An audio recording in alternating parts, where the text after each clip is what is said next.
If you're a pop culture junkie who loves TV, film, music, comedy, and other really important stuff, then you've come to the right place. Get ready and settle in for Classic Conversations, the best pop culture interviews in the world.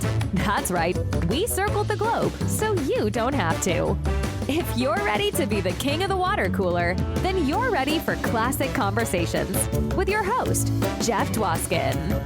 All right, Molly, thank you so much for that amazing introduction. You get the show going each and every week, and this week was no exception. Welcome, everybody, to episode 240 of Classic Conversations. As always, I am your host, Jeff Dwoskin. Great to have you back for what's sure to be the deepest dive into the inner workings of your favorite TV and movies ever. With me today is Joel Thurm, casting director and author of Sex, Drugs, and Pilot Season, Confessions of a Casting Director. Joel cast some movies you may have heard of: Grease, The Rocky Horror Picture Show, Airplane, and that's just movies, TV, The Bob Newhart Show, Cheers, Taxi, and so much more. Oh my God, a million stories lie ahead. And that's coming up in just a few seconds. And in these few seconds, just a quick reminder, last week's interview with comedian Greg Baldwin, an inspiring conversation. Greg overcame addiction to become a touring comedian with some of the biggest names in comedy. Do not miss that interview. And also, do not miss my conversation coming up right now with Joel Thurm. This man casted some of the most iconic TV and movies in history, and we're getting the scoop right now. Enjoy. All right, everyone, I'm excited to introduce my next guest, one of Hollywood's greatest casting directors ever. Taxi, Grease, Airplane, Starsky and Hutch, Fantasy Island, The Rocky Horror Picture Show, just to name a fraction of his casting genius. Author of Sex, Drugs, and Pilot Season, Confessions of a Casting Director. Please welcome to the show, Joel Thurm. Thank you for having me. I'm so glad to have you here. Oh, so real quick, love the book. Love the book, every second of it. Thank you. A few things pop out different when different people read a book, I can imagine. Yeah, at least let me say something. You're going to be talking to me now, so we haven't spoken before. So it'll be interesting for me to find out your take on how I speak versus how I write. I think I write like I speak, but you're the one who can tell me that now. Well, I will do a full report at the end. Got it. Okay. So as I'm reading the book, one of your stops in the book is Southfield, Michigan. I grew up in Farmington Hills, Michigan, which literally across the street was Southfield, Michigan. So my cousins lived there. So I basically grew up in Southfield, Michigan. Everybody who was Jewish in Michigan basically grew up in Southfield, Michigan. Yes. And you spent some time there in 1966 at the Playhouse Theater. And I thought it was really cool that you met Georgia Engel there, who you later cast as Georgette on the Mary Tyler Moore Show. Anyway, it's just like... Well, let me tell you, let me just change your geography a little bit. It goes even before Southfield. I met Georgia in Flint. There was something called the Musical Tent in Clio, Michigan. I guess Clio is a tiny town outside of Flint. Anyway, that's where she was performing because we booked 2 musicals from them per summer. So I went up to see one of them while I was still there, and that's where I met Georgia Engel. And, she's basically was the same person from the time she was 16 till she passed away. I thought that was a neat little hometown yarn, if you will. And then the other thing that I read in your book that I loved everything, but another one that kind of popped up personally for me is one of the guests that I've had on my show, Ted Neeley. Growing up Jewish, admittedly did not grow up watching Jesus Christ Superstar. Wait a minute, they're all Jews in Jesus Christ Superstar. I know. It just wasn't. Good ones and bad ones. I'm not saying that. It just wasn't, Never mind, continue. It wasn't something that my Temple High School said, hey, let's all watch this. It was probably more Ten Commandments. I'm sorry. Well, you should have been kicked out of yeshiva like I was in the 2nd grade and would have solved all those problems. But go on. I'll try not to interrupt. And then when I talked to him, he's like one of the greatest, nicest people in the world. So nice. And anyway, so it was cool to see in your book, you opened up the roles that led to these Tommy and then casting him in Jesus Christ Superstar. Yeah, I mean that's the way things work. I mean, you never know where something's going to lead. He actually was in Hair at the Aquarius Theater in LA, which is an old, wonderful building. Yeah, it's still there. Now it's called the Nickelodeon Theater, but it used to be a big one of those big nightclubs. But anyway, he was the sweetest, and he's also smaller than you think. You know, he's just the nicest, sweetest guy with this incredible voice. I mean, I would watch his throat, go through all sorts of like muscle man poses as he was singing. It's so cool. He's one of those people that, like, certain people, when they explain who's been on Jeff's podcast, they'll say, "Oh, Ted Neeley was on." Got it. Okay. They'll go, "Oh, my name should open a whole new world for you." I know. This is a whole new chapter in my life right now. The Joel Thurm chapter of my life is opening right now. It was cool to see that you had played such a important role in his life. So, Joel, casting director, can you give like an overview of what that means, like casting 101? Like, I should have my book with me because I can read it to you. In my book, if you remember, I wrote a list of 101A, because nobody knows. Essentially, a casting director does not cast. A casting director advises those who make the decision. And depending upon the amount of taste or lack of taste among all involved, that's how the project will turn out. So, and I've always never been shy about my opinions. And when I feel strongly about something, I'm like a dog with a bone and I don't let go. But basically, a casting director is given a script, you read it, and then you come up with ideas, and your ideas are based on what the script is. It for? Is it a low budget independent movie? Is it a television pilot? And your parameters are set by what the project is. And then you don't suggest people who that Tom Cruise is not going to do the next episode of SWAT or something. So you just use your little common sense when you make lists. One of the things that used to drive me crazy at NBC was when a casting director would come in and, they would give, we would go over the list that the producer and the director and the network had. And I would say, what the fuck are you putting these people on here for? They're never going to do it. We all know who they are. Don't try to impress anybody. And I would embarrass the casting directors, and hopefully they would never do it again. Don't mess with Joel, huh? Well, it's not Joel. Don't be a fucking idiot. But I'm the one who'll call them on it. That's the difference. Yeah, I never cared, I guess. Anyway, go on. I'm sorry. No, I was to say, you joked about Tom Cruise, but I know you passed on him and the powers of Matthew Starr. Yes. And again, to this day, I will, I admit that, my former assistant, Mary Buck, was 100% right. I still think she doesn't respond to me right away on what do you call it? Because of that. But I do tell everybody who will read this book know where she stood on this issue. So I love it. You started the book by sort of blaming yourself for David Hasselhoff. I love David Hasselhoff. There's no reason not to love him. I mean, it's like, I said, that we're not personal friends, but I do say in the book, for all I know, he's the nicest, sweetest, man, and except for one little video, unfortunate video. But, his name is, I had a funny last name. People would make fun of Thurm. Come on, Hasselhoff is worse. So, and also the story is true, how I sent him, I started his career by sending him to the producer of a daytime soap when I had no idea if he was right or wrong for the part.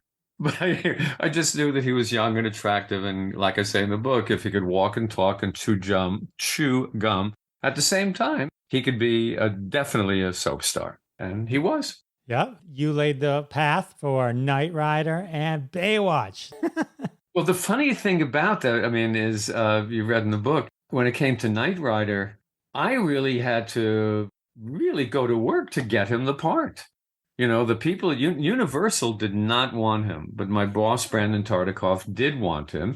And quite frankly, I had no better ideas, so I was following what my boss wanted. However, when it came to casting Baywatch, it was exactly the opposite. Even he didn't want to do it. It's like, it was like, we had to convince the producers to even go to him because, again, I learned from the casting director. I was at the network. I wasn't casting it, but the guy who was casting it was a wonderful casting director named Peter Golden, who went on to be head of talent for CBS for 21 years. So he knew, we both knew the score, and I'd also trained him, should I say. He was a former assistant, but I lost track of it. But like when it came to Baywatch, nobody wanted to do it. No one. And like I say in the book, I wish we were reporting men from Australia and New Zealand, because one of them would have done it for sure. I love in your book, you kind of throw in a bunch of kind of just facts about stuff as well. Like it was Baywatch was the longest running show ever with no Emmy nominations. Thank you. Not a surprise. Not a surprise. It was, did I do wrong by, I read that in the LA Times. Should have I said according to the LA Times? Because what they did is when the movie of Baywatch came out, of course it got a terrible review, went on to say things about the television show as well. And that's where I picked that information up. I think that tied with, right, Bob Newhart only getting an Emmy finally for Big Bang Theory. Yes, finally. Well, again, as I say, we were the stepchild of Mary Tyler Moore. It was shot in stages that were back to back. At that company, the MTM company, only had these two shows. And Bob was definitely the stepchild. But one of the greatest shows ever. That was one of your early TV gigs, right? Casting. It was the second thing I did at CBS. The first thing what I did there we forget about, except for the bicentennial minutes, which I don't want to forget about. But that was only one of the first things I did. And fortunately, Bob and Suzanne were already set. And again, I had a great set of writers to work with. If I mentioned a name like Florida Freebus, they knew who she was because they were Dobie Gillis fans. It was great working with them. There's a lot of like little great stories in there. Like Farrah Fawcett almost had a reoccurring role. Can you imagine people turning her down for a job as a stewardess? A 7-line stewardess? You don't go for the best actress, you go for the best stewardess when they were still stewardesses before they became flight attendants. Oh, what could have been? What could have been? And then you hired Tom Poston, who then married Suzanne Pleshette. Yes. Isn't that amazing? Look at you, matchmaker. Well, please. But then you brought on like Henry Winkler, Penny Marshall, Sharon Glass. Sharon truly, she was already on the contract to Universal, I think, but this was her first comedy. Nobody hired her for comedy for years after that. Why? I don't know. CBS at that time was the most important network. And you have very, very, very high visibility when you're in one of those network jobs. So that visibility, coupled with the fact that I knew my shit, that's why I did well. We kind of skipped over some of the theater stuff, but you worked with David Merrick. I never even thought of film or television as a career. I just thought of, as a theater student and also living in New York, it was theater oriented. So to me, to be able to get a job at the Merrick office, are you kidding? That was like, wow, that's my golden ticket. And indeed it was, because smart people on the West Coast were impressed with that. Idiot people on the West Coast had no idea. And indeed, when I moved to California after Merrick, at first I couldn't get a job. Nobody cared about that particular credit. Seriously. Wow. And then finally, of course, someone did. The head of casting for CBS, a woman named Ethel Wynant. She knew exactly how valuable that was, and she added me to her department. It's funny how like one little person can kind of just it's the butterfly effect. I realize, and I hate to think about it, how many lives I might have changed for the better or worse based on a decision of mine in that office and me talking. Not that I made the decision, but I influenced it. I mean, when I try to think about that, I try to forget about it. Can I tell you a story that happened once? I've never told this to anybody. I was in Joe Allen's in LA. This is when Joe Allen's opened in LA, the theater restaurant. And there was a guy who I knew from New York, and I knew he wasn't a very good actor, but he was I nixed him for a pilot, and he knew it had to be me. And he actually started to come over to my table at Joe Allen's and hassle me for doing this when someone grabbed him and pulled him back. But that's when I realized, holy shit, why didn't I keep my mouth shut about him? It wouldn't have made that much of a difference. It was a terrible show anyway. It's never going to go anywhere. So why stir something up by showing these people that I had better taste than they did? I mean, I learned a very important lesson that day on what not to do. That shapes future decisions or how you would handle yourself? It made me think twice about every kind of decision, because opening my mouth in that room, I mean, people are The people who wrote the project are depending on what I say.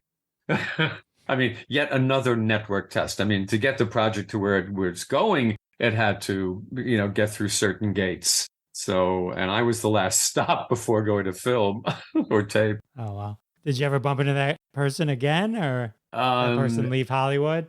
The person who was going to come to your table? No, he lived in New York and he died. I mean, he was an alcoholic. I mean, I shouldn't say anyway, but no, he died later on. I'm still alive. He's not. Joel's still with us, and we'll be participating in this interview. Sorry to interrupt that exclusive story, am I right? But I have to take a quick break. I do want to thank everyone for their support of the sponsors. When you support the sponsors, you're supporting us here at Classic Conversations, and that's how we keep the lights on. And now back to my conversation with Joel Thurm. We're going to talk a little bit about Pearl Bailey. And we're back. Pearl Bailey, you met. Oh, you know what? One before Pearl Bailey, one of the things that I read and I laughed when I read was when you referred to the Zsa Zsa Gabor sisters as the Kardashians of their time. I'd never thought of it that way, but you're right. I mean, to me, I may not have been the only person to observe that, but that's what the first thing I thought of. They were famous for being famous. Although not, Ava had a career, but that's besides the point. But no, the joke is at first they were famous for being famous. So you come to LA, you were doing the Pearl Bailey show, and then a lot of famous people kind of came through there too. It didn't last that long, but Lucille Ball, Tony Bennett, Liza Minnelli, Ike and Tina. That's exactly why it didn't last long. I mean, it was a parade of, as I say in the book, it was dead on arrival. There hasn't been another old-fashioned variety show since, because Laugh-In already changed the playing field. So to me, it was a great learning experience. But after the first ratings were in and knowing the rest of the shows as were coming up, it was dead. Right, I remember you writing that. Great concept. Just the timing was wrong, and it was 10 years too late. 10 years earlier, it would have been a hit. A hit, I say. Yes, I think it would have been. Although 10 years earlier, they may not have wanted a black woman to front of an hour. Who knows? Oh, they're blowing a fit over a mermaid, so I'm sure they would have had a problem. But hopefully you would have got it still. So one of the things that I kind of loved reading the book was just how things kind of interwove. Like the lives of Benjamin Franklin cast Susan Sarandon. And then later, she becomes a part of the Rocky Horror Picture Show. Yeah. That being, I guess, your first of many iconic movies. Well, I only did 3 iconic movies, just 3. Grease, Airplane, and the Rocky Horror Show in reverse order. But that's it, because I never wanted to be an independent casting director. I was always afraid of the responsibility of having an office, paying rent, and, all that stuff. That's why I decided to work for big companies and stay with a big company, because they took care of all of that, and providing I got a decent deal. But Susan was a whole other thing. I mean, how she got in Rocky Horror Show. If you want me to tell that story, I will, because I mean that's my brilliant workaround. Yeah, I love that story. Susan Sarandon was someone who I knew from New York. I knew her work well, and well enough to know that she was exactly what was needed for the Rocky Horror Show. Susan, I knew from her theatrical work, could go from Mother Mary to Mary Magdalene in 30 seconds or less. Mm-hmm. She had that ability. But her agents, her brand new powerful agents, did not want her to do the show, do the project. And at that time, Susan was dating Barry Bostwick. Susan began to date Barry Bostwick. I'm cutting out part of the story. They met at my house at a dinner, blah, blah, blah, blah, blah, blah. Susan left her husband 2 days later, and she and Barry were an item after my dinner. I mean, she and her husband were already having problems. It wasn't just that. Since Susan didn't want to go against her agents, when Barry Bostwick was coming in for his audition for the movie, he didn't know it, but he was a done deal. The British director knew who Barry was, had seen his Tony Award-winning Broadway work, so he didn't even have to audition. But I didn't tell Barry that. So instead I said to Barry, when you come to your audition, just bring Susan with you, and I'll take care of everything else. So Barry comes on stage, and it's time for his audition. And I'm on stage with him reading, which is normally what the casting director does, even though it was a female part. And we start reading, and I said, this is ridiculous. Why are you reading with me? there's a wonderful actress here who could read with you and be much better than me. I said, Susan, can you do me a favor and help me out and read with Barry? So she wasn't disobeying her agents. She wasn't auditioning. She was reading with Barry, helping him out. And the director turned to me instantly and said, who is she? And at that time, I knew we were in.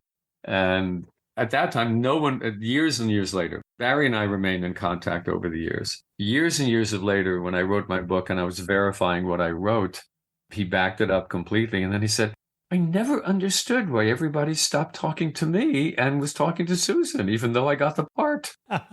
That's awesome. I said, because you already had the part. You didn't know it. Yeah.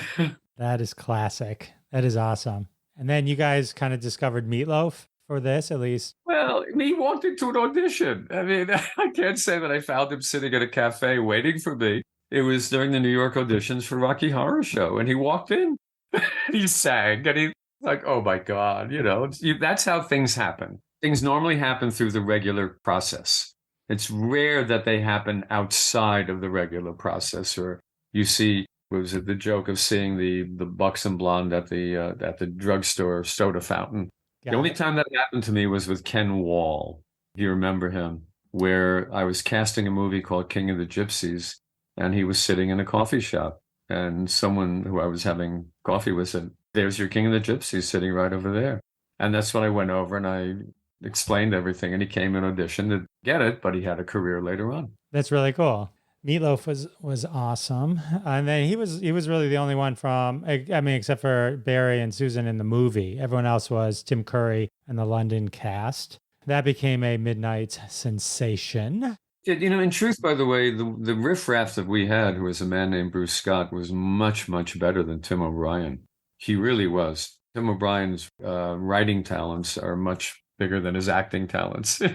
That went on to cult classic status. Yep. And then you started working with Aaron Spelling and Len Goldberg, like Starsky and Hutch. And this is where you ran into Danny DeVito. Yep. Ran into Danny DeVito. I didn't know who he was, but there was a director who I was working with who I respected. He said, trust me on this one. And if you respect somebody, you trust him on that one. And Danny flew himself out for a small but nice role on Starsky and Hutch, got paid scale. And as a result of that, has lifetime of untold riches.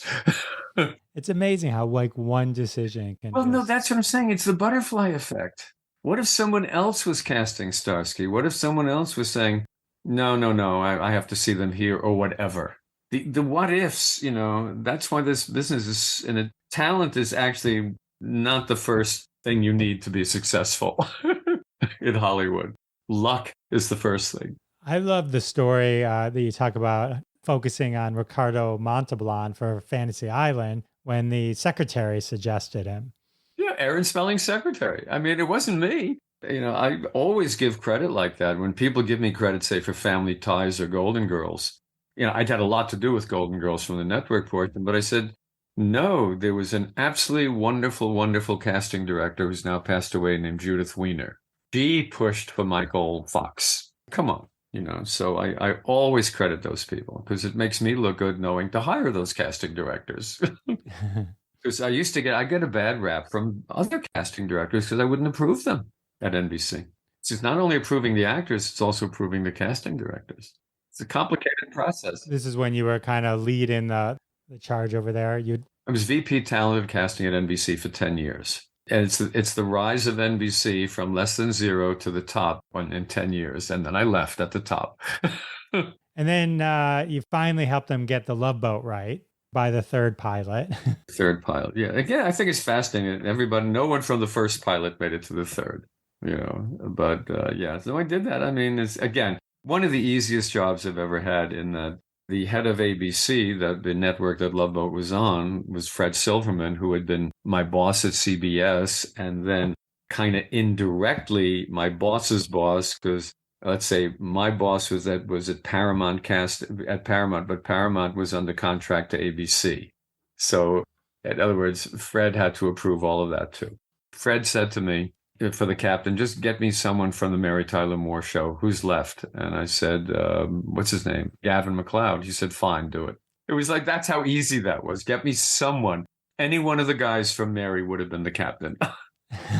He'll always be Murray, but like, I mean, that changed his life. I mean, that became everything he was after that point. But I wouldn't have thought of that. Fred Silverman was absolutely right, because if you're casting a ship's captain, I would not necessarily go there. I would something who was stronger, who was this, and Anyway, Fred was absolutely right. And again, the only one was the cruise director, and the cruise director was like, it was one of the worst jobs ever because there was no character and too many people making decisions. So finally, I just kept bringing in more and more and more people, and finally, they all liked someone. That was it.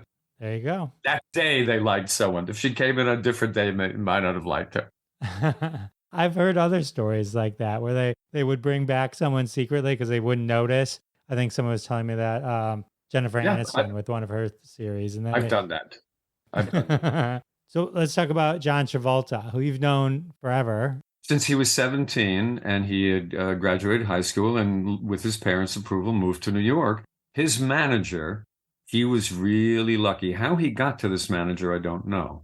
But he was a brilliant manager. If I tell you the other clients, which you probably read about, Patrick Swayze, Jeff Conaway, Catherine Hellman, Holland Taylor, the quality is there.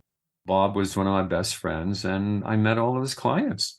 So I just met his new client, came into my office in New York while I was still working for David Merrick. And my God, people say, well, how do you recognize when someone is going to be a star? I don't know, but the minute Travolta walked into my office and sat down, I knew. I can't explain why or how, but it's like with Farrah. You knew whatever it was. And we do midnight texting, not sexual, but he's a night owl. So we're still in touch. And of course, then the Grease experience was everyone connected with Grease is still together. It's really hard to explain. I don't know of any other nothing else that I've worked on has that same filial, if you will, bonding or sister-like or whatever. In the book, you talk about doing the Q&As and just and the cast is getting together and doing watching the show. Yeah, that's just another movie that's just so classic. I mean, like when you say I only did 3 classic movies or iconic movies, it's like pretty big ones. Yeah. Grease will never, by the way, Grease will never be dethroned as the largest grossing musical and the most popular movie musical ever. It won't. It's an absolutely perfect piece. My contribution, every artist, I'm using the word very broadly, contribution to that movie made that movie what it is. The costume design, come on. Olivia's last outfit beat anything that that Sandy ever wore on stage at the end. I remember one time in college, a girl walked in and she was wearing the tight leather pants, and I had started going into that song. You can't dress like that without activating that exact memory. Like where the thing is, by the way, she had to be sewn into them because there was no zipper, and the costume designer found them in a thrift shop. They were real pants that had no zipper, so she had to be sewn into them. I love your story, how she was so unsure about taking the role. You had to really kind of convince her, more of like she just didn't, it sounded like to me she just didn't want to fail. At the time of Grease, what people, certainly anybody, no kids today or anybody under a certain age is not going to know that Olivia at that time was the equivalent of Taylor Swift, or a combination of Taylor Swift and Lady Gaga. If you would put them together, She was a worldwide huge pop star. She had more to lose than gain as much. So she had to protect herself. She said, I'm not an actress. I don't consider myself an actress, and did not want to be embarrassed with such a big project being banned. I didn't stop Taylor Swift from doing Cats. Well, no one could have saved Cats. I mean, come on. I don't know how that got past anybody, but it did, I can't even sit through the play. I don't know, when they said we're making a movie, I'm like, I was on a cruise and was offered to see that for free and still walked out. I saw it for London in its original production. I was stoned and it was fine. I walked in, it was a relatively small theater, and the music was fine. And since, I was already toasted, who cared? So I think maybe that's the way you have to see Cat. I'm certain not the movie, but No, not the movie, Anyway. Oh, so the other cool thing, the tie back from Starsky and Hutch, the spelling days, is Fernando Lamas Oh, was the director. He had asked you to help him with Lorenzo, and then you hired him as the jock boyfriend, Sandy's jock boyfriend.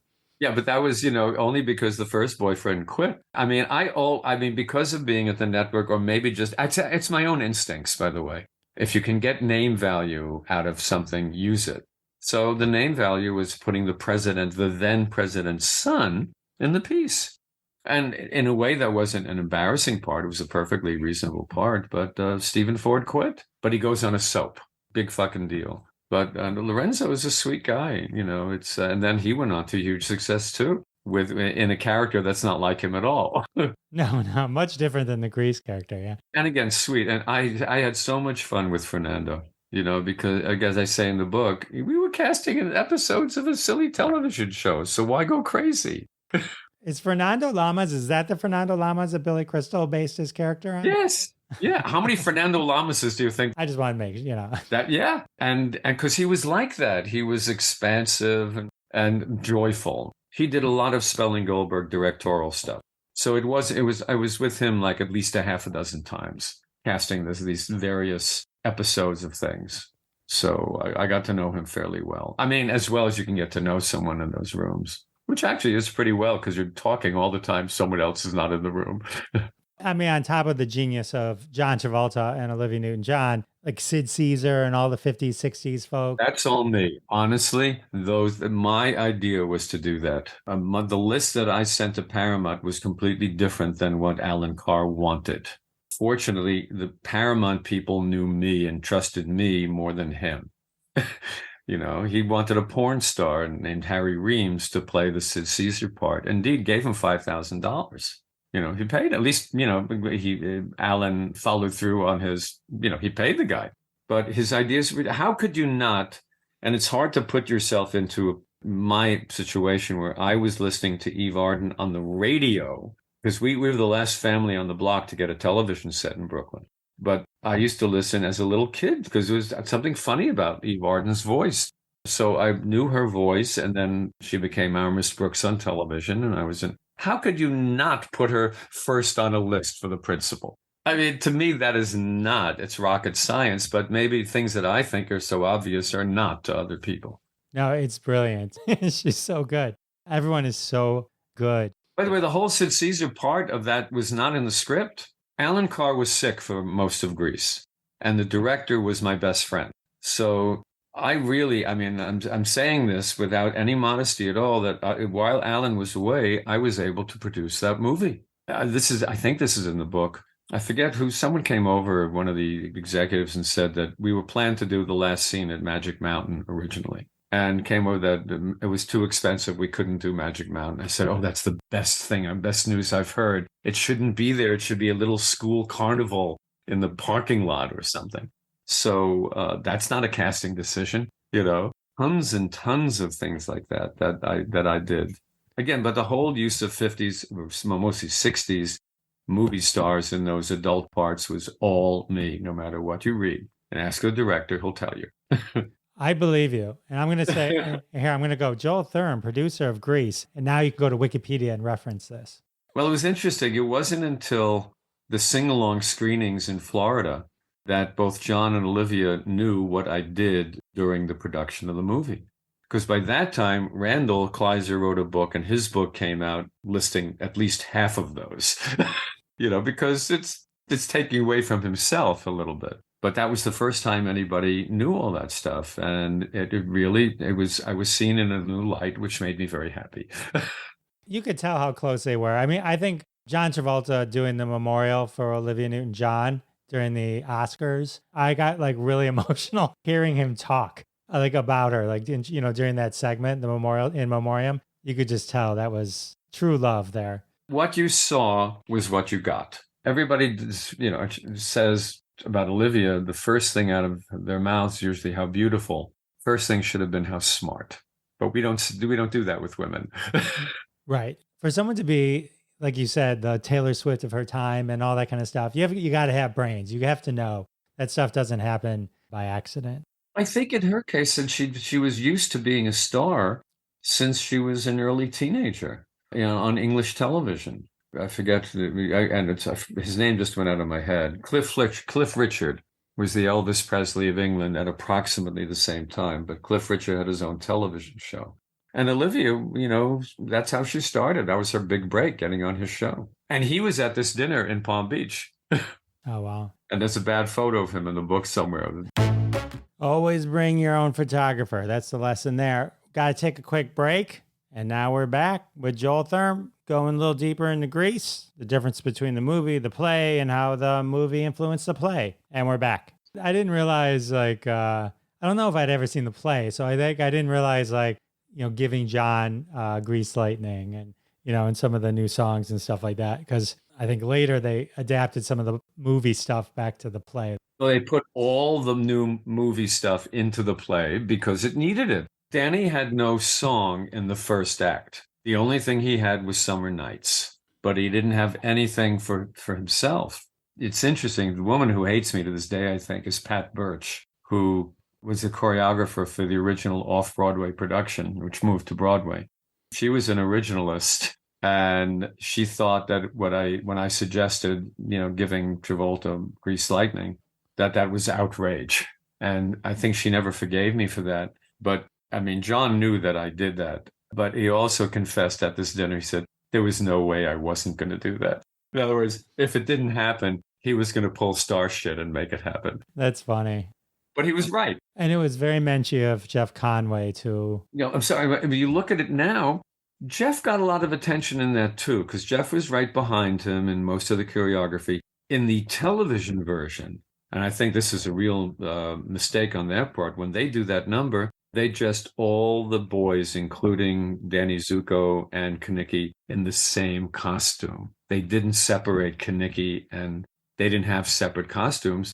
So if you were watching the show with all unknown people, you did not know that was Kenickie sitting on the side. Conaway never quite, actually he did, I don't think he forgave me, but he understood. He understood this was nothing about him. It was just, if he and Travolta had traded places and he was the huge star, that would have happened. Wouldn't have. Anyway. Well, he had one of the most memorable. Hickey from Kenickie. No, the thing is, that's good. They all came off great. Yeah. All four of them, even Stockard. And to me, I still don't. I can only chalk it up to, and I write it. Stockard could not have been more wrong for Rizzo. A rich Upper East Side New York girl who, as I say in the book, probably never even walked near a school like Rydell. How did she wind up with the part? It's a serious question, but she was an incredible actress. And when you watch her singing There Are Worse Things I Could Do, come on, you're with her. She does an extraordinary job with one song. And her line readings, I mean, come on, she was terrific. I thought she was great. And how about Dinah Manoff, who played Marty Maraschino? I just think of the two of them as a pair because they were conspiratorial. That was Dinah's her first job. I think she was the youngest of the cast at 21. Wow. And she went on to Empty Nest. She went on to a lot. And her mother is, her mother is Lee Grant. Oh. Won one Academy Award nominated for her. But that's how I met her, was as Lee's daughter. So much rich trivia. And then the other big TV show you did, which is actually getting some press lately because a bunch of them seem to get together in the press, Taxi. Yes. The thing about Taxi is, with the exception of Andy Kaufman and maybe Judd Hirsch a little bit, nobody knew the rest of the cast. So to the world, they were all new. And I was the casting director. And yeah, I did it. As I say in the book, Judd turned that part down like 17 times till they finally bribed him into it. And he was literally add a zero to what he was making as opposed to anybody else per episode. That all changed after the first year. Then no one knew Danny DeVito before. No one knew Mary Lou Henner before. And even the guests, Chris Lloyd, I knew because of theater. The Actors Union in New York used to do one musical a year using their Actors Equity clients. And one year it was Once Upon a Mattress. And I saw Chris in that, playing a wonderful part. So I and his agent had called and said he was in California as I was casting Taxi. And that's how things like that happen. I said, great, I'm glad you called me because he could be right for blah, blah, blah. He also had a good agent, which helps. Not a huge one, but a good one. And what I did on Taxi, which I'm convinced is how Mary Lou got that part. And there may be better actresses than Mary Lou. There probably are. but she was the best person for that part because she could be one of the guys and give it back to them. They could say anything and she'd give it right back. And I lied, which if you remember from the book, because I knew that the longer you have to deliberate, the more likely you're going to say, you'll pass on someone who you say, well, we should have gone with that one who disappeared now. And I said, she's going to take another project if we don't offer this to her today, which wasn't true. One of the greatest ensemble casts ever. I think so. And I wish that they were casting society awards then. I would have. The only cast I did that was arguably better was Airplane, which I just happened to watch, last week. We pass around TikToks of scenes from Airplane all the time. Yes. Over Macho Grande, I don't think I'll ever get over Macho Grande. There's like a million of those, like just things you can pull out. Leslie Nielsen, Robert Hayes, all of them. Every one of them brought such an amazing hilarity to it. It starts with the writing of that piece. It was the funniest thing I'd ever read. And as I told the guys, I was embarrassed when I came in holding the script because the cover was all full of coffee stains from spit takes and the round coffee ring from my coffee cup of reading it at breakfast or reading it twice that morning at my kitchen counter. So again, it started with great writing. And I did a good job with it. I guarantee you, the guys wrote a book, which is going to come out in a few months. I guarantee you my work will be minimized, as casting directors always are. Well, good thing you got out here first. When was the last time you ever heard anybody on an award show thank a casting director? You've never. Never. As a matter of fact, during the last Oscars, I remember an actor friend of mine, James Healy, was like, there should be an Oscar for cast just because how important it is. There will never be. There is an Emmy for casting, but not an actor because of the Directors Guild. You can't even be billed in the U.S. as casting director. It says casting by. In England, it says casting director dash and then an A. Yeah, okay, we don't count. You almost got P. Rose and Bruce Jenner before Kareem Abdul-Jabbar. Well, it's funny. It was only until he became Caitlin that I jokingly realized why he turned down the part. Because he was offered Can't Stop the Music. Anyone will tell you to stay away from an original Alan Carr anything. Nothing that Alan Carr ever did by himself was successful. Grease 2 was not successful. Where the Boys Are was not successful. I mean, anything that he didn't have somebody over him or someone to keep him in control was a disaster. That was just Alan. He was a great promoter, but when it came to the other stuff, he just didn't have it. So anyway, we joked about that. The reason that Bruce did that was because he could wear the Daisy Dukes through the whole movie. So I wasn't surprised when he became Caitlin. It's just funny when you read like what could have been when you're like Kareem is so amazing in that role. And Barbara Billingsley wasn't the first choice, and her speaking jive was such a classic, hilarious scene. But my first choice was the same joke, and I think it would have been exactly the same, except, it was Harriet Melson. But, it's just 10 years older, but the same joke. But once they ran with Kareem Abdul, once they had him, then they added to it. Oh, right. When the boy says something basketball doesn't stick in my head, but when he goes, my dad says. Yes, exactly. No, they were great. They were terrific. And Leslie Nielsen, I mean, that changed his life forever. It changed his life, and it changed his life again. One of these, not an accident, but he got that part because every single famous movie or television actor who had played a doctor turned it down. They all did. They all turned it down. That's how he got the part. It's amazing how many stories there are, like where somebody becomes iconic for something, and then like I told this story. I was at a screening of something with. And my friend Randall Kleiser, the director, was there, and he came with his friend, Richard Chamberlain. And we were talking afterwards about it. And I said, and I didn't know Chamberlain. I'd met him in the past, but I said, I'm just curious or something. I said, why did you turn down Airplane when it was offered? He said, I was offered Airplane. I said, yeah. His agent had never told him. It just turned it down out of hand. Obviously, I think the movie lucked out because of that. But who knows? Chamberlain might have come up with something else. Right. You never know. You never know. But that's why he wasn't in it.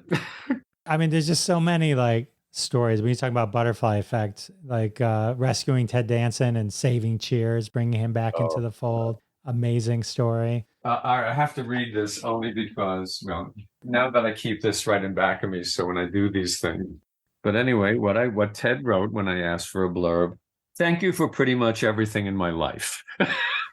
Well, that's not bad. That's not bad at all. But it's true. He didn't know to the degree that I fought for him until just a couple of years ago. The line that I said in a closed door thing of, more women in this country are going to want to fuck Ted than fuck, what's his name? William Devane. He never knew I said that till like 2 years ago. He said, you said that? And I said, yeah. I said, I'll say anything when it comes to if I want, I'll do whatever it takes to get someone that I want in the role. Yeah, I can't imagine. I mean, William Devane is funny, but it can be funny. Like he was hilarious in The Grinder. But yeah, I can't imagine Ted Danson not being in Cheers. Well, but the William Devane character at that point was exactly what they wrote in the script. Ted Danson was probably 15 years younger because they changed the part. Bill Devane was an over-the-hill ball player. Ted Danson was a former boozer. He failed in baseball because he was a lug, because he was an alcoholic. So the writers were smart to adjust once they saw Ted and once they saw what Ted had to offer. Whenever I read a script, I tend to think like this. If you can look at my hands, like that. And when I went to NBC and I hired as my vice president level assistant, someone who thinks like this. So between the two of us, we were great. Wide versus focused. I get it. I loved your stories about your friendship with Nell Carter and like coming up with Give Me a Break. There's a whole movie in that. Come on. Yeah. That Very was sick. Yes. I mean, a million stories. Is there anything else that you wanted to talk about that we didn't get in? I mean, you saved Facts of Life. So thank you for that. Well, I added her. I added Joe. Right. The group that entered in NBC in like 1980, 81 was a whole new group of people than were there before. So the people before me made the mistakes. We cleaned it up. Right. And then we lost Molly Ringwald, but we did gain so much. Well, no, but I was in favor of getting rid of her. Molly Ringwald is subtle. Facts of Life was not a subtle show. So you're left with the black girl, the fat, chunky girl, the snobby blonde, and Joe as the New York character. There was no room for a subtle Molly Ringwald. I mean, there was 7. This is just bad writing. There were 7 girls originally. How can you have 7 regulars and serve them properly when they're all basically doing the same thing? I mean, Taxi only had 5. Don't think about it. I mean, so getting rid of Molly was the right decision and only keeping the more obvious ones who you could put into boxes easier. Molly did okay. Her career did not suffer until she grew up. Well, Joel, thank you for all you've done in the world, all the great entertainment you made happen through your casting magic genius. I appreciate you spending time with me, letting me talk to you, and everyone should get the book. Thank you for asking. There's nothing I like talking about more than me. And like my sister says, you wind me up and you do the Joel show. I just do it. So anyway, thank you for having me on. I really appreciate it. And buy the book. Still very available on Amazon. Everyone go buy it. It's called Sex, Drugs, and Pilot Season, Confessions of a Casting Director by Joel Thurm. Thank you, sir.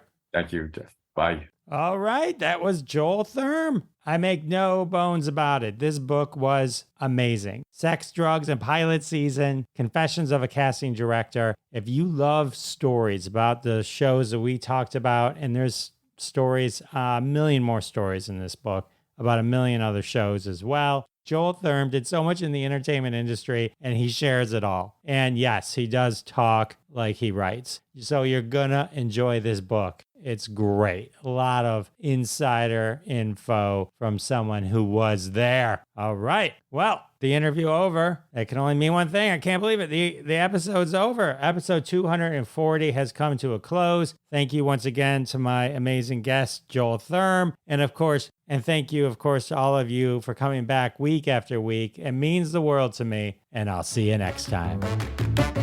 Thanks so much for listening to this episode of Classic Conversations. If you like what you heard, don't be shy and give us a follow on your favorite podcast app. Also, why not go ahead and tell all your friends about the show? You strike us as the kind of person that people listen to. Thanks in advance for spreading the word, and we'll catch you next time on Classic Conversations.